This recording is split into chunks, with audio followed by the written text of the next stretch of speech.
और चलिए अब आपको अगली खबर बताएंगे। कांग्रेस का कट्टरपंथी कार्ड आखिर क्या है? देखिए, अमित मालवीय ने लोकसभा की कार्यवाही का एक वीडियो सोशल मीडिया पर शेयर किया है। गुरुवार को रवनीत बिट्टू और चरणजीत सिंह चन्नी में बहस हो रही थी और इसी दौरान राहुल गांधी बिट्टू को वेल में आने के लिए उकसा रहे थे। राजनाथ सिंह समेत कई बीजेपी सांसदों ने बिट्टू को रोका। हंगामा करते हुए विपक्षी सांसद वेल तक आ गए। ये तस्वीरें आपके सामने किस तरीके से कल चन्नी और बिट्टू में जबरदस्त बहस हुई, जहां पर चन्नी पूरी तरह से सहयोग कर रहे थे अमृतपाल का। तो सवाल यही खड़ा होता है कि आखिर कांग्रेस और अमृतपाल के बीच का रिश्ता क्या कहलाता है? आखिर ये रिश्ता क्या है और किसके कहने पर चन्नी ने पूरा सहयोग और पूरा समर्थन अमृतपाल को दिया?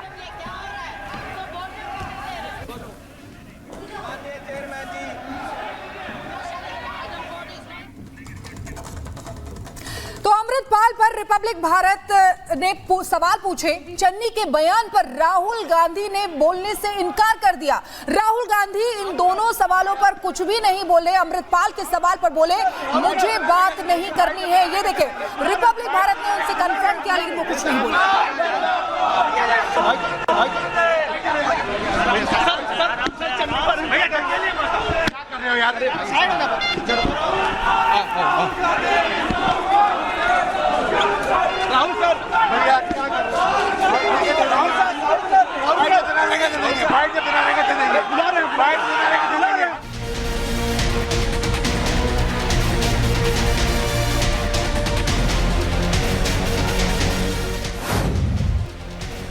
राहुल गांधी चुप, मल्लिकार्जुन खड़गे चुप, सोनिया गांधी चुप, प्रियंका गांधी चुप और तो और संसद में खालिस्तानी आतंकी अमृतपाल के लिए चिल्ला चिल्ला कर पैरवी करने वाले कांग्रेस सांसद चरणजीत सिंह चन्नी की जुबान पर अब ताला लग गया। संसद के बाहर न तो अब वो कुछ बोल रहे हैं और न ही सुनना चाह रहे हैं। अमृतपाल पर सवाल करो तो चन्नी जी को किसान याद आ जाते हैं, गरीबों की याद सताने लगती है, बजट से लेकर एमएसपी तक सब कुछ याद है, लेकिन बस कोई अमृतपाल को लेकर ना पूछे। गरीबों पे बात की है, मैंने किसानों की बात की है कि किसानों का जो आप एमएसपी की गारंटी की वादा किया था वो नहीं दे रहे हैं। तो मैंने पूरे बजट पे चर्चा की है और पूरे देश में जो हालात हैं, जिस तरीके से देश फाइनेंशियली डूब रहा है, उसकी बात की। चन्नी साहब ने मौन इसलिए धारण कर लिया कि उनका बयान गले की ऐसी हड्डी बन गया जो न निगलते बन रखी है न उगलते। और पूरे मामले में फंसता देख कांग्रेस ने भी चन्नी से कन्नी काट ली। मैसेज भी तो देना है कि हम खालिस्तानी आतंकी के खिलाफ हैं।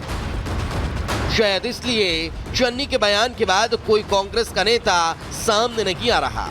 हाँ, जयराम रमेश ने 1-2 लाइन का ट्वीट जरूर कर दिया है कि अमृतपाल सिंह पर सांसद चरणजीत सिंह चन्नी के विचार उनके अपने हैं और किसी भी तरह से भारतीय राष्ट्रीय कांग्रेस की स्थिति को नहीं दर्शाती। पार्टी आपकी, सांसद आपका, लेकिन जब फंसने लगे तो निजी विचार बता दो। अगर कांग्रेस किसी भी तरह खालिस्तान के साथ नहीं तो अब तक माफी क्यों नहीं मांग ली? हर मुद्दे पर ट्वीट और प्रेस कॉन्फ्रेंस करने वाले राहुल गांधी कहां हैं? क्या उनके कानों तक चन्नी के ये विचार नहीं पहुंचे? उनकी चुप्पी बहुत कुछ कह रही है और इसलिए बीजेपी कांग्रेस को खालिस्तानियों को समर्थक बता रही है। एक एक्स सीएम हो जो वो बिल्कुल एक आज देशद्रोही की तरह बिहेव करें और सदन के थ्रू सारे दुनिया को गुमराह करें। उन्होंने आज किया क्या है? किसानों के नाम पे उनको बोल दिया भी एनएसए किसानों पे लगा हुआ है। और एनएसए किस पे लगा हुआ है? जो देश और पंजाब को तोड़ना चाहते थे उनके ऊपर लगा। चन्नी के बयान पर मैं इतना ही कहूंगा कि इंदिरा गांधी का हत्यारा खालिस्तानी और खालिस्तानी का समर्थन कांग्रेस का, बाहरे कांग्रेस जय चन्नी, ये भारत की संप्रभुता पे हमला है। इस पर कार्रवाई होनी चाहिए। चन्नी को जवाब तो सदन में ही मिल गया। रवनीत बिट्टू ने फुल क्लास लगा दी, लेकिन अब मांग पूरी है राहुल गांधी से। बयान को निजी विचार बताकर पल्ला झाड़ने वाले कांग्रेस के नेताओं से कि इस पर स्पष्टीकरण तो दें, साथ ही माफी भी मांगे। बीजेपी नेता अमित मालवीय ने कहा, चिरंजीत सिंह चन्नी ने सदन में बयान दिया। नेता प्रतिपक्ष के रूप में यह तीसरी बार असफल राहुल गांधी पर निर्भर है कि वे स्पष्टीकरण दें और माफी मांगे। यह भारत की राष्ट्रीय सुरक्षा और क्षेत्रीय अखंडता से जुड़ा एक गंभीर मामला है। जयराम रमेश की पोस्ट आखिरी शब्द नहीं हो सकती।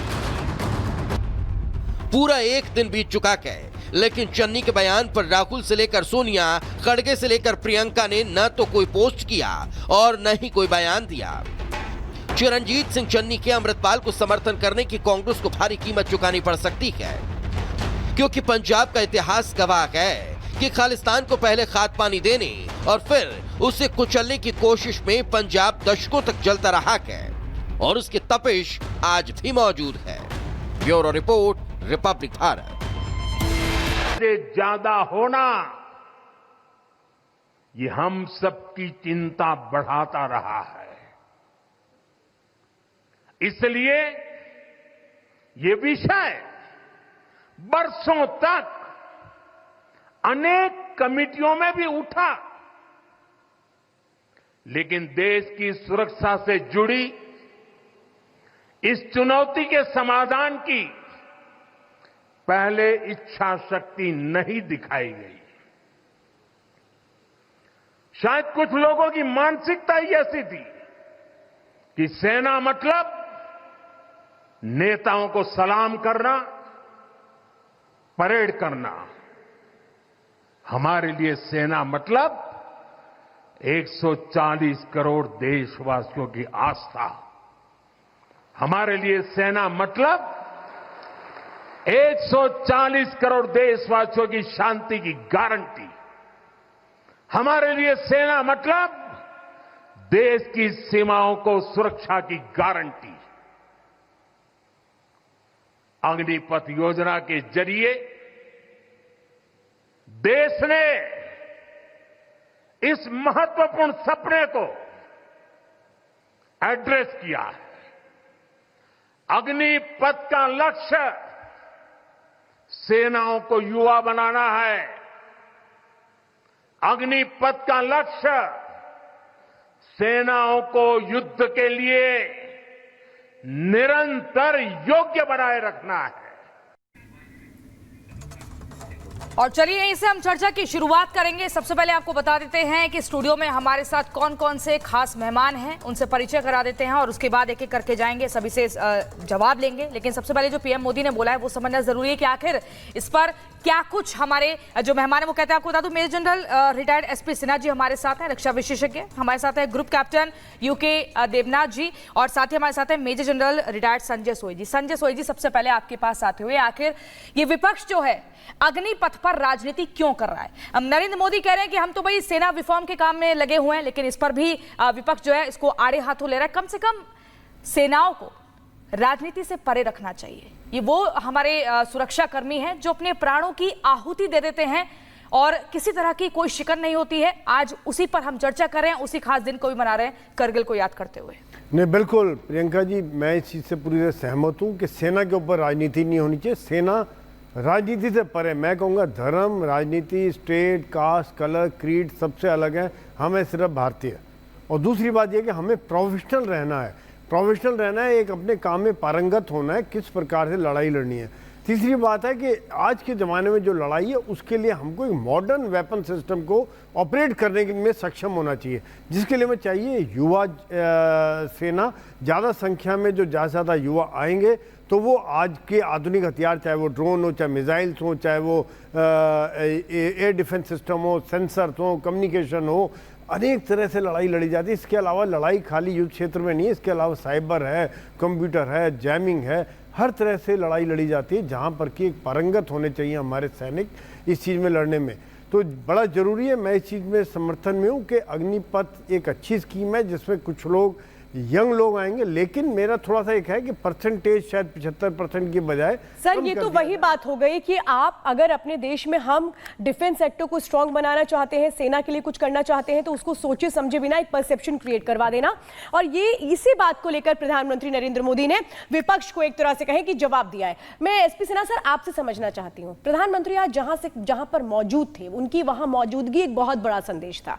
उन्होंने साफ तौर पर कहा, मैं जहां पर हूं वहां पर आतंक के आकाओं को एक बहुत बड़ा संदेश जा रहा है, बहुत बड़ा सबक जा रहा है कि आतंक को हम कभी भी पनपने नहीं देंगे, धराशाही कर देंगे। बहुत स्ट्रांग मैसेज पाकिस्तान को प्रधानमंत्री ने दिया है। एकदम मोदी जी का विजिट कारगिल के क्षेत्र में जाके इसके कई माने हैं, कई स्तर पे इस विजिट को देखने की जरूरत है। पहला, अंतर्राष्ट्रीय स्तर पे, अंतर्राष्ट्रीय पे संदेश कि देश का प्रधानमंत्री सेना के साथ है, उनका मनोबल बढ़ाता है और वो परिवार का सदस्य है, और जो दुख की घड़ियां हैं जो उस बलिदान सेना ने दिया है उसका सम्मान करते हैं वो, पहली बात।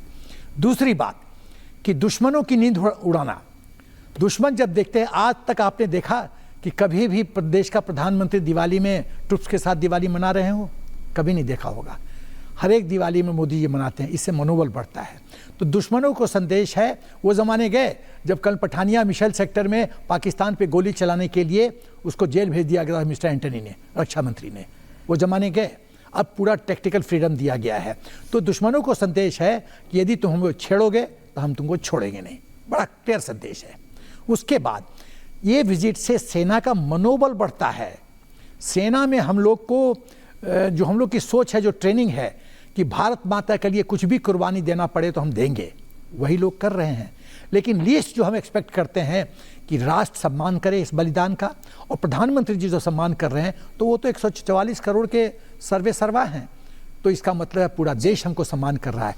वही नहीं, जब वो जाते हैं वहाँ पर जो कैजुअल्टीज़ हुए हैं, जो शहीद हुए हैं, उनके बारे में ज्ञान हासिल करते हैं, तो इससे और मनोबल बढ़ता है। दुख की घड़ी में जब देश के प्रधानमंत्री आपके साथ हैं तो स्वाभाविक है कि आपका मनोबल बढ़ेगा। जी बिल्कुल। और हमारे साथ group captain UK Devnath sir भी हैं, उनके पास भी मैं आना चाहूंगी। सर, प्रधानमंत्री नरेंद्र मोदी ने सेना के रिफॉर्म की बात की है, तो जो लोग देख रहे हैं, मैं चाहती हूं कि आप उनको बताएं कि क्या प्रधानमंत्री नरेंद्र मोदी ने सेना का रिफॉर्म किया है, और दूसरा सवाल ये कि क्या विपक्ष अग्निवीर पर राजनीति कर रहा है शुरू से?